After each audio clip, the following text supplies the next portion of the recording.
Gloria a ti, Glo- Señor Jesús.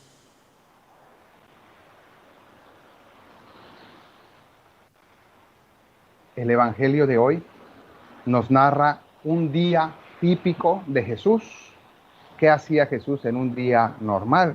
Pues sanaba enfermos, liberaba a los cautivos por el demonio, predicaba la palabra y se dedicaba él mismo a la oración. Esas eran las actividades normales de Jesús. Y este evangelio inicia hablándonos de un milagro, más o menos sencillo a nuestro entender, pero real. La suegra de Pedro estaba enferma con fiebre.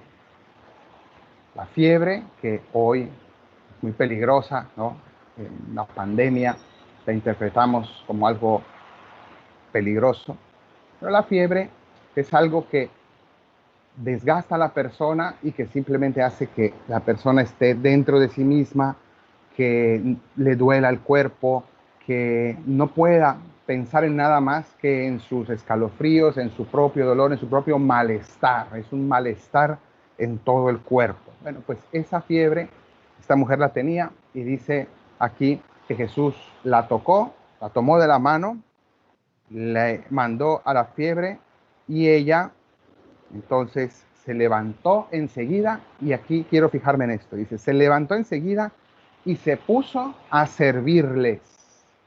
Se puso a servirles. Y esto es interesante porque en el fondo, si tú quieres saber si tú has sido tocado por Cristo, si quieres saber si has sido sanado por Cristo, si quieres saber si una persona de verdad ha recibido el amor de Cristo, esta es la característica. La sanación se nota si se pone a servir. El servicio es el síntoma de que alguien ha sido realmente sanado en profundidad. El que sirve es el que logra salir de su malestar, que es el egoísmo. Esa fiebre es el egoísmo, que es la persona que solo piensa qué quiero, qué me gusta, qué no me gusta, mis cosas, mis opiniones. Esa persona vive bloqueada, no puede realmente salir de sí mismo, vive encerrado en su mundito, lleno de egoísmo, lleno de autocomplacencia, lleno de su mundo interior, lleno de vanidades y banalidades. Bueno, Cristo cuando toca una vida, inmediatamente la lanza al servicio, y eso es el síntoma verdadero de la salud. Pero quisiera fijarme más en otro aspecto que está aquí. Dice el Evangelio, nos marca el escenario. ¿Dónde hacía Jesús estas curaciones? ¿Dónde hacía Jesús estas liberaciones? Dice que entró en casa de Simón.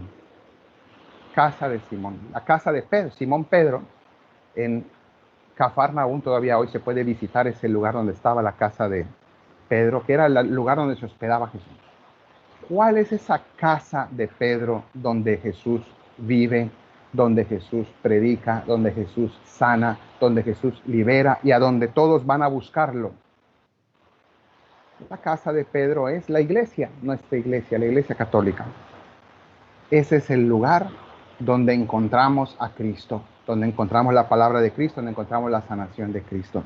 Y por tanto, el Señor ha querido que nosotros reconozcamos que la iglesia está representada por Pedro. Hoy estamos ofreciendo esta misa también pidiendo por el Papa, y por tanto es interesante fijarnos en esto. No podemos encontrar a Cristo sino a través de Pedro.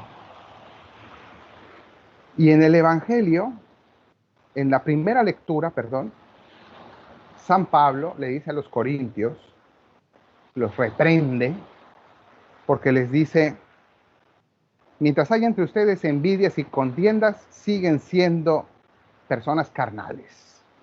Porque si uno dice yo soy de Pablo y otro yo soy de Apolo, no se están comportando realmente como niños, a modo humano. Esas divisiones que surgían en la primera iglesia, diciendo, no, yo soy seguidor de este, yo soy seguidor del otro. nos hace ver cómo el ser humano tiene inscrito el conflicto, el egoísmo, la envidia y toda serie de sentimientos negativos por el pecado, y eso nos hace daño. ¿Y a qué quiero referir con esto? Que en esta iglesia nuestra, la casa de Pedro, que es la casa de Cristo, hoy ya no decimos yo soy de Pablo, yo soy de Apolo, pero sí escuchamos yo soy del Papa Francisco, yo soy del Papa Benedicto. Yo sigo tal línea, yo no acepto esto, yo rechazo. La casa de Cristo es casa de Pedro. Y si hoy tenemos un papa, hoy es ese papa. Es que yo no entiendo esto, yo no entiendo aquello. Bueno, si no entiendes, ora. Si no entiendes, ten paciencia. Si no entiendes, deja que pase el tiempo, pero no dejes que tu lengua critique, que tu lengua se separe, que tu lengua pues rechace aquello que es instrumento de Dios hoy para nuestra vida. Por tanto, pidámosle al Señor que Él aleje de nosotros cualquier tipo de división, cualquier tipo de envidias, cualquier tipo de egoísmos, y que en la iglesia todos juntos podamos convivir, incluso con opiniones distintas sobre algunas cosas, pero siempre unidos a Cristo, porque, como dice aquí Pablo, ni el que planta es nada, ni tampoco el que riega, sino Dios, que es el que hace crecer. Por tanto, pidámosle al Señor que sea Él el que haga crecer su palabra en nuestros corazones. Que así sea.